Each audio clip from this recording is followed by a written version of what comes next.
Le Secours populaire est une aide alimentaire tout au long de l'année, mais également des initiatives. Pour la première fois, l'association caritative propose à ses petits bénéficiaires une initiation au golf. Une vingtaine d'enfants ont ainsi pu tester leur swing sur le green du golfe de Bondu, une première qui vise entre autres à casser les idées reçues. C'est pas un monde qui pourrait leur paraître de prime abord forcément ouvert, et puis ça leur fait découvrir donc le monde du golf, d'être en pleine nature, découvrir un certain maintien du corps, apprendre des gestes physiques, etc. Donc en fait on joint l'utile à l'agréable, un sport de plein air. Et puis découverte de nouvelles choses, quoi. Club en main, les apprentis golfeurs tapent leur première balle sur l'aire d'entraînement avant de se confronter aux difficultés du parcours. Il faut se concentrer pour tirer sur la balle. Et c'est difficile ? Oui. En fait, le golf, c'est un petit peu compliqué de tirer, mais c'est bien, le golf. T'avais quelle image du golf avant de cette initiation ? Max, c'était ennuyeux et que c'était pour les personnes âgées. Et que nous, les jeunes, on n'aimait pas trop. Mais sinon, j'aime bien. J'ai changé d'idée. L'adresse est encore un peu fébrile, mais nul doute que le baptême du swing est un succès pour la vingtaine d'enfants bénéficiaires. Se faire soigner les dents à moindre coût, c'est le créneau des centres de santé dentaire qui essaiment un peu partout en France. À Lille, un tout nouveau centre a ouvert ses portes le 16 juin dernier. Le concept, optimiser le temps et les moyens des 3 chirurgiens dentistes salariés afin de réduire les frais de fonctionnement. Nous pouvons justement avoir des tarifs qui sont vraiment très étudiés, justement parce que nous avons rationalisé, optimisé toute notre façon de travailler en faisant du groupement d'actes, c'est-à-dire en pouvant faire des séances de soins qui peuvent être relativement longues, de 1, 2 ou 3 heures, ce qui réduit aussi le nombre de rendez-vous qu'on va donner à un patient et la durée de son plan de traitement global.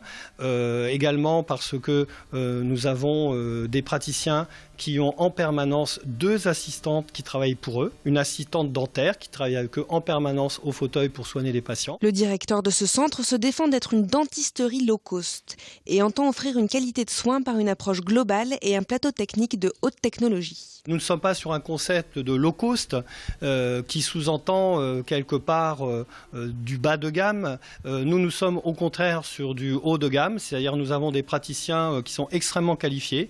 Nous avons des matériels et une technologie qui est, on va dire, la dernière avant-garde de ce qui se fait dans le domaine du dentaire.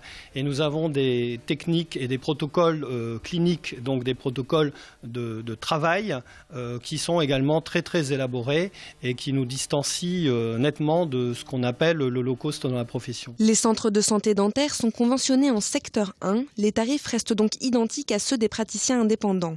Seuls les actes hors nomenclature, comme des implants en couronne, pourraient être moins chers. Gastronomie maintenant. C'est dans un écrin de verdure à Dranouter, à 2 pas de la frontière française, que se niche l'un des meilleurs restaurants d'Europe, In de Wulf. Sacré il y a peu dans le top 100 des meilleurs restaurants par le magazine britannique Restaurant, le jeune chef de 33 ans, Cobb Deramo, entend offrir à sa clientèle une expérience culinaire. Ce qu'on donne, enfin, c'est une aventure, une expérience. Alors les gens, depuis qu'ils arrivent ici en voiture entre par les montagnes, les vallées, les champs, tout ça, oui. Et les collines, c'est ça que je veux dire. Entre les collines, ils vont être dans une atmosphère déjà, tu vois. Ils sont déjà un peu à In de Wulf. Et c'est tout ce qu'on peut voir, c'est qu'on rencontre les plantes sauvages. Tout ça, on va incorporer dans notre menu. Et ça doit être vraiment un voyage, quelque chose que les gens, dès qu'ils arrivent, au moment qu'ils vont sortir ou vont dormir dans les chambres ici, c'est une complète expérience. L'enfant du pays a repris la brasserie familiale il y a 9 ans pour en faire une table d'exception.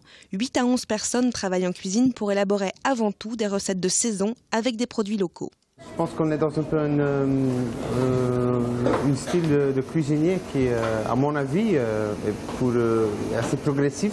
Parce qu'on se base en fait sur des anciennes idées, des anciennes techniques, des anciens produits même.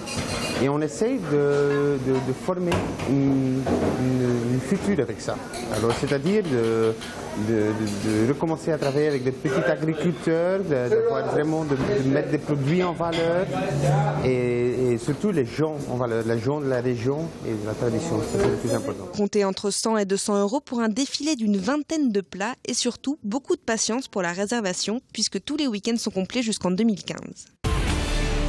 C'est la saison des moissons pour les agriculteurs de blé tendre. La météo, facteur indissociable d'une bonne récolte, a été particulièrement propice cette année, comme nous l'explique Marc de Baveller, agriculteur à Vitry-en-Artois. Suivant les conditions climatiques, s'il fait trop chaud, on va avoir des grains qui ne sont pas bien remplis. Et s'il fait trop humide, on aura des grains qui ne sont pas bien remplis. Donc le remplissage est important et on ne peut que le connaître que quelques jours avant la moisson pour savoir ce que ça raconte. Et là les grains sont bien remplis, donc la météo est très importante à partir concrètement de mi-juin jusqu'au 4 juillet.